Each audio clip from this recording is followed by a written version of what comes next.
A very good morning, students. Welcome back to today's class on trends towards globalization in global marketing subject. We already discussed the introduction part, so this is the second topic that we have got in our syllabus.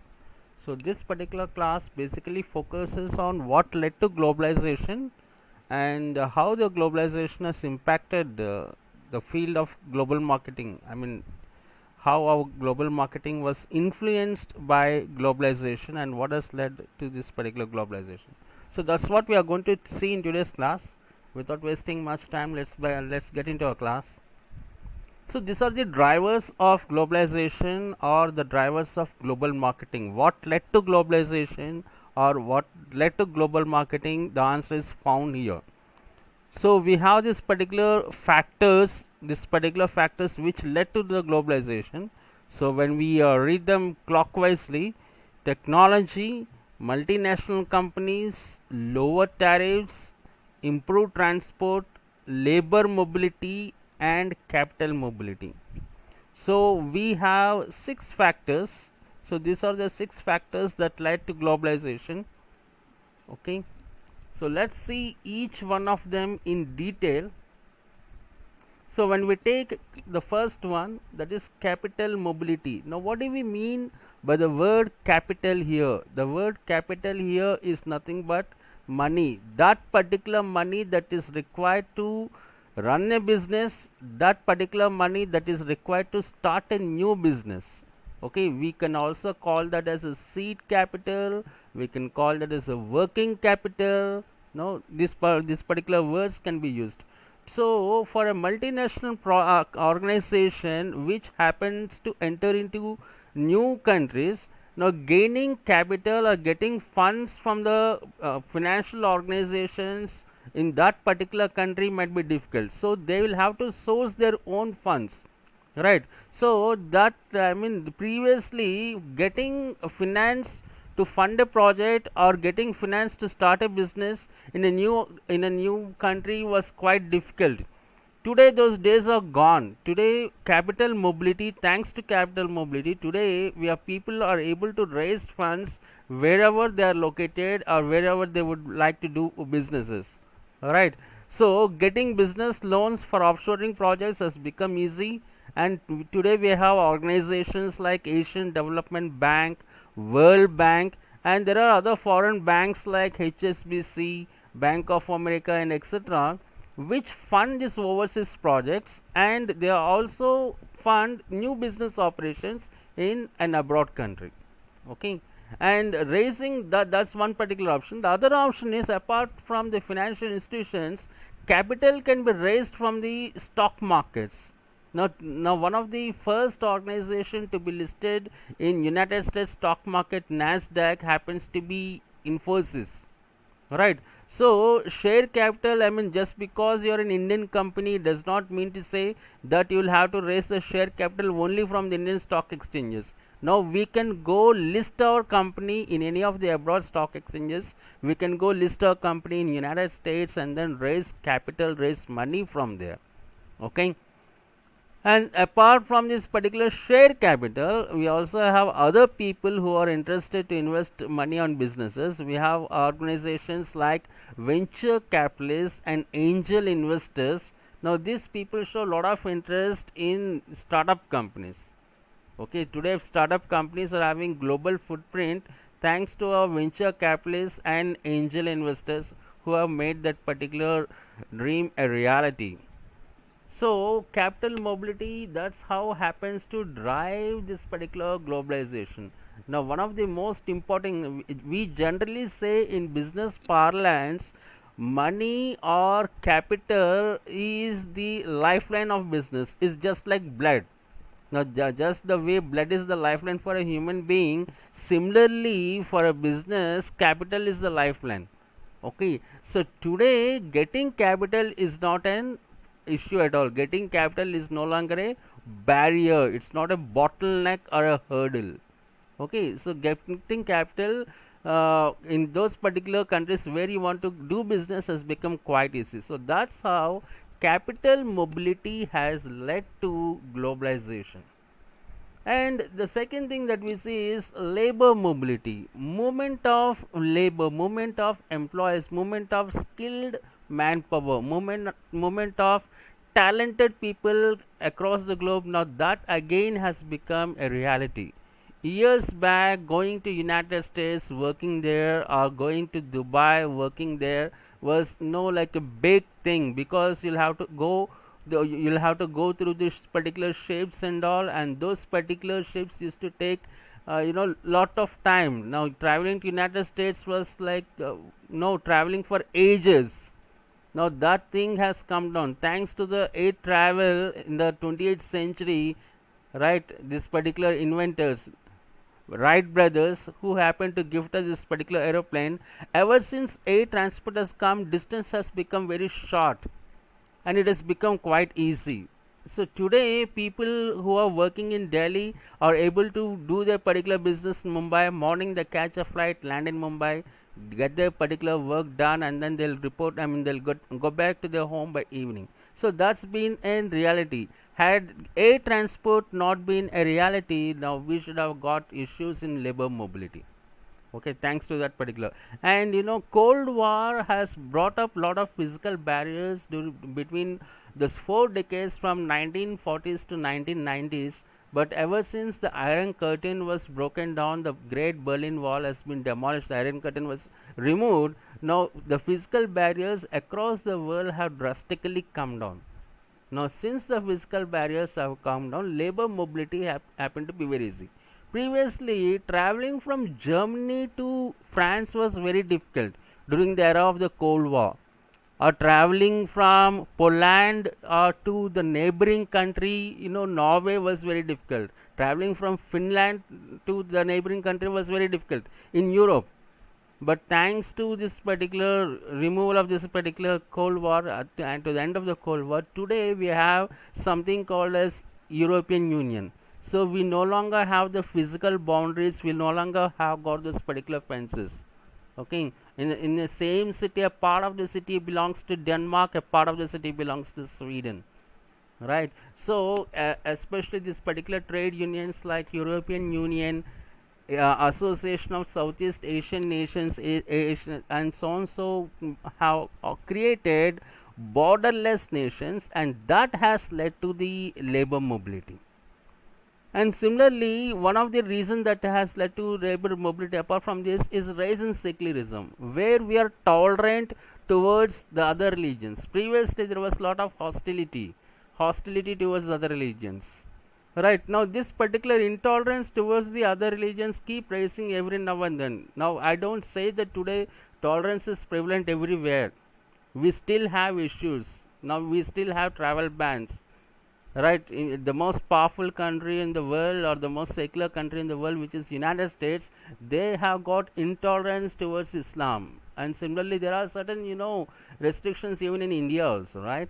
Okay, so it's not all that particular good, but in comparison to the past, when we look to the past and when we compare the past with the present, the tolerance levels have increased. So that's the reason people of different faiths, people of different races, people of different religions, they are able to mingle together and work as a common organization. They were able to work like a common family, right?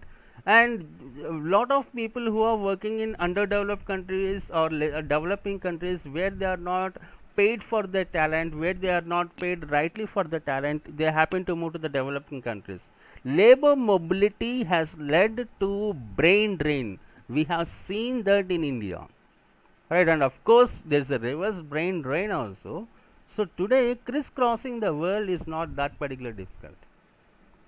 So that's how the labor mobility, movement of people from one place to other place, without any problem, has led to globalization.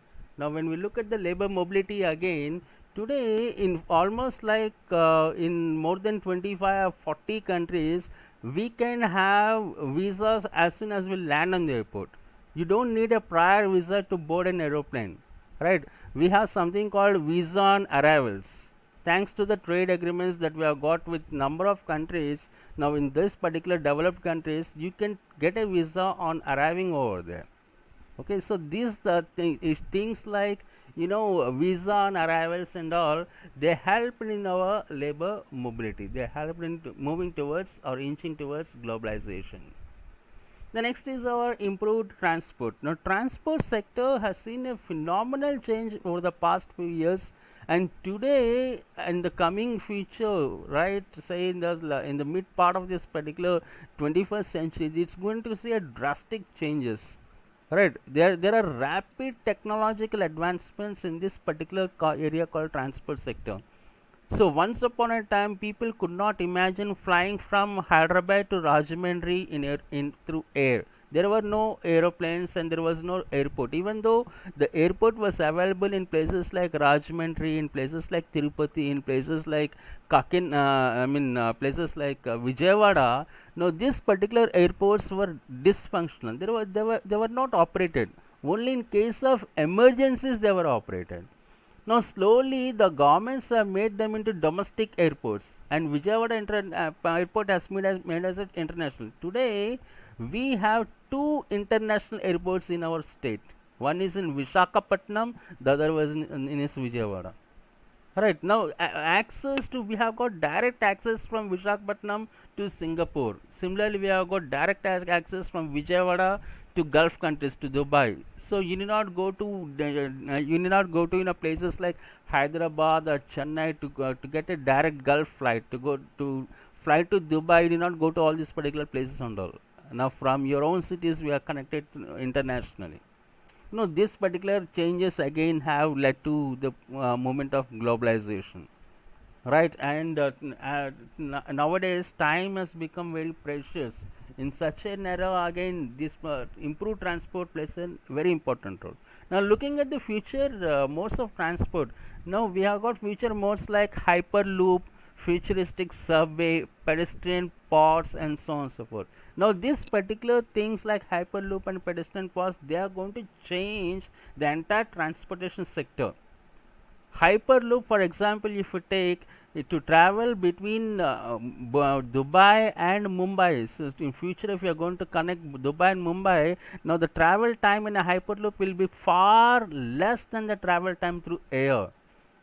Right, so actual travel time through air might be 2.5 hours, and then you'll have to check in because it's an international flight. You'll have to check in at least 2 hours prior, and then after landing, it's going to take you sweet 45 minutes to 1 hour to check out.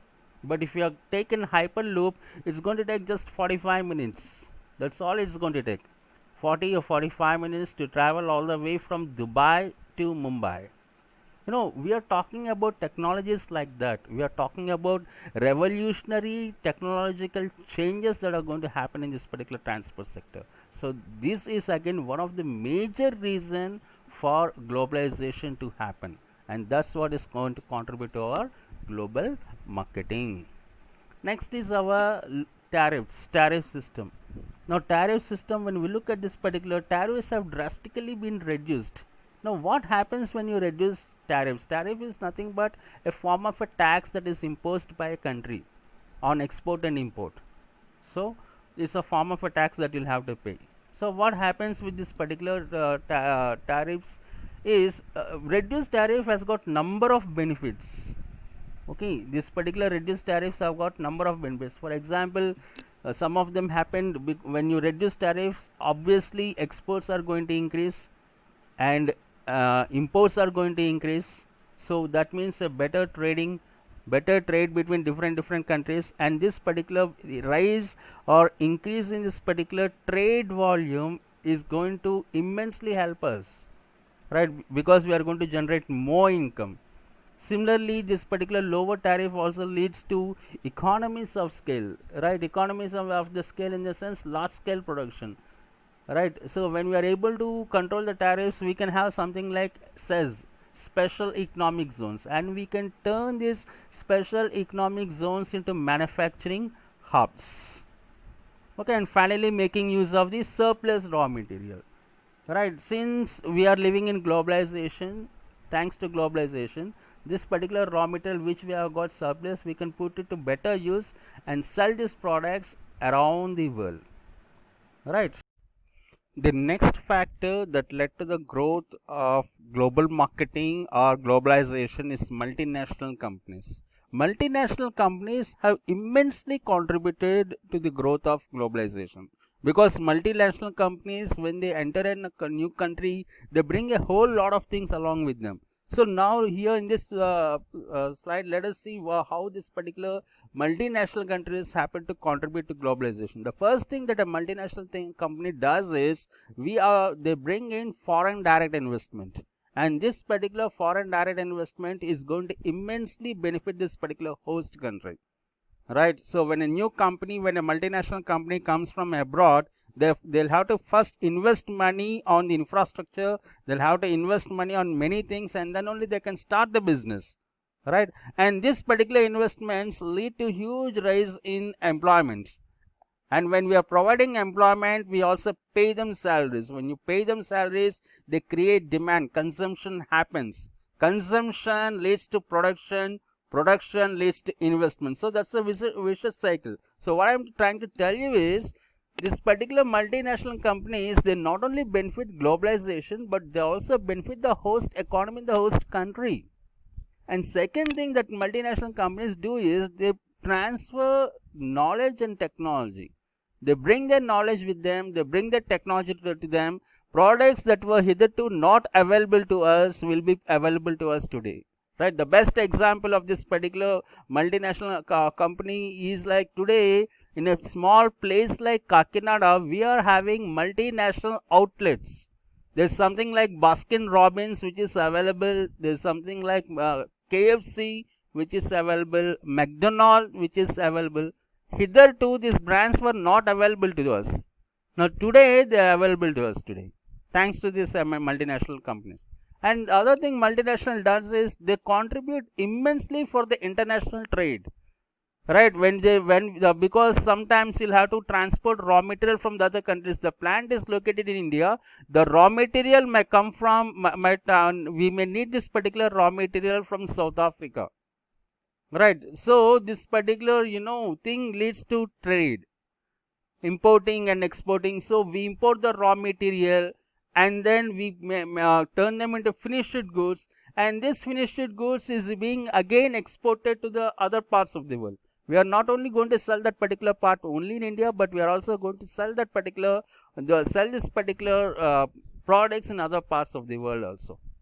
Alright, as previously discussed, multinational companies, they also lead to mobility of labor, because 15% of the workforce generally they are from outside. 85% of the workforce belong to the host country. 15% of the workforce comes from different parts of the world. Okay, so there's this mobility of the world. And finally, these multinational companies, they are the ones which help in integrating our economy with the world economy. They are the ones which help in integrating national economies with the global economy. Right? Since they are present everywhere, and that's how the contribution also goes in from the national economy to the global economy. That's how multinational companies contribute to globalization and in turn to global marketing. And the last factor that contributes to globalization is technology. Now, technology is a very vital force in the modern form of business globalization. Why this is a vital force? Because no other invention has so much revolutionized human life, so much revolutionized the way we do business other than technology. Right? So it has revolutionized the global economy, and it has become critically important for competitive strategy. Right? And not only that, technology has also helped us in overcoming various hurdles of globalization and international trade. For example, something like a trade barrier, lack of this particular ethical standards, or the transportation cost, sometimes delay in information exchange. Now these things, or these barriers, or these hurdles are overcome with the help of this particular technology. Right? And there are some of the major beneficial excuse me, some of the major beneficial areas of the technology in business landscape include like business communication by email. With a single press of a button, enter, You are sending mails to all the employees at a single glance. Now previously we'll have to communicate them through paper. Memo was sent, and this particular memo was being carried by the peon from person to person, get the particular signature, acknowledgement and all. Now that is to be a tedious process. A simple communication would often end up taking days if not weeks. And in today's world, the most precious thing is time. We cannot afford to communicate a simple thing for days and weeks. So now, thanks to this particular technology, everybody is having this particular laptops, smartphones and other access to other digital gadgets, and communication is being sent very fast. And then we have this particular thing coming in, this particular trend coming in, reduce paper and increase this particular use of technology. So today no longer memos are being sent using paper. So HR has come down heavily from various organizations to reduce the use of paper, because it's one department in an organization which relies heavily on the paper. So there's a lot of pressure on them to reduce the paper. So now they are looking for the new channels, and this particular every new channel that they're looking for, they're identifying and trying to adopt and use happens to be that particular channel which is reliant on technology, right? Now other thing, getting information is also very easy. For example, if you want to find a supplier for your organization, or find a supplier for the raw material that you're using, now using World Wide Web, it can immediately get access to them instantly, saving a lot of time, right? And say at one point, say if you want to travel to Germany, you need not learn German language. All you need is this particular Google Translator app, or we have got n number of apps in this particular Play Store or App Store of Apple, of iPhone. Now download any of these particular apps, you go that particular place, and then you scan that particular thing that is written on there, and then you'll be getting it in your own language. Or else go talk to a person, and when he even as it talks on real time, now that particular language what is talking, it translates into the language that you can understand. So much is happening with technology today. Okay, and even in the financial sector also, we adopted technology in the stock markets in India way back in 1992. And ever since, trading has been the most easiest thing. Like previously, trading was confined only to one particular section of the society. It was not accessible, or it was not the thing of the common man. Today, housewives sitting at home are able to do inter as well as intraday trading. Can you believe that happening? And yes, that's happening. And even children of above 14 years or 16 years, graduates and all this, they are able to save money, they are able to trade and create wealth for themselves thanks to this particular technology. So that's how technology has immensely contributed for the growth of globalization, and not just globalization, for the growth of global marketing also. Right, using technology today, the entire market, the whole range of products are at your fingertips. You got an app like Zomato, Swiggy, Flipkart, Amazon, and number of apps. So you need not step out of your home with with lot of comfort and convenience, sitting in your own home. You can get the whole world at your feet. Now that's what technology has done, and technology has enabled. Okay. So with this particular thing, we wind up our class here. We shall again meet with the third topic in our syllabus in the next class. Till then, wish all of you a pleasant time.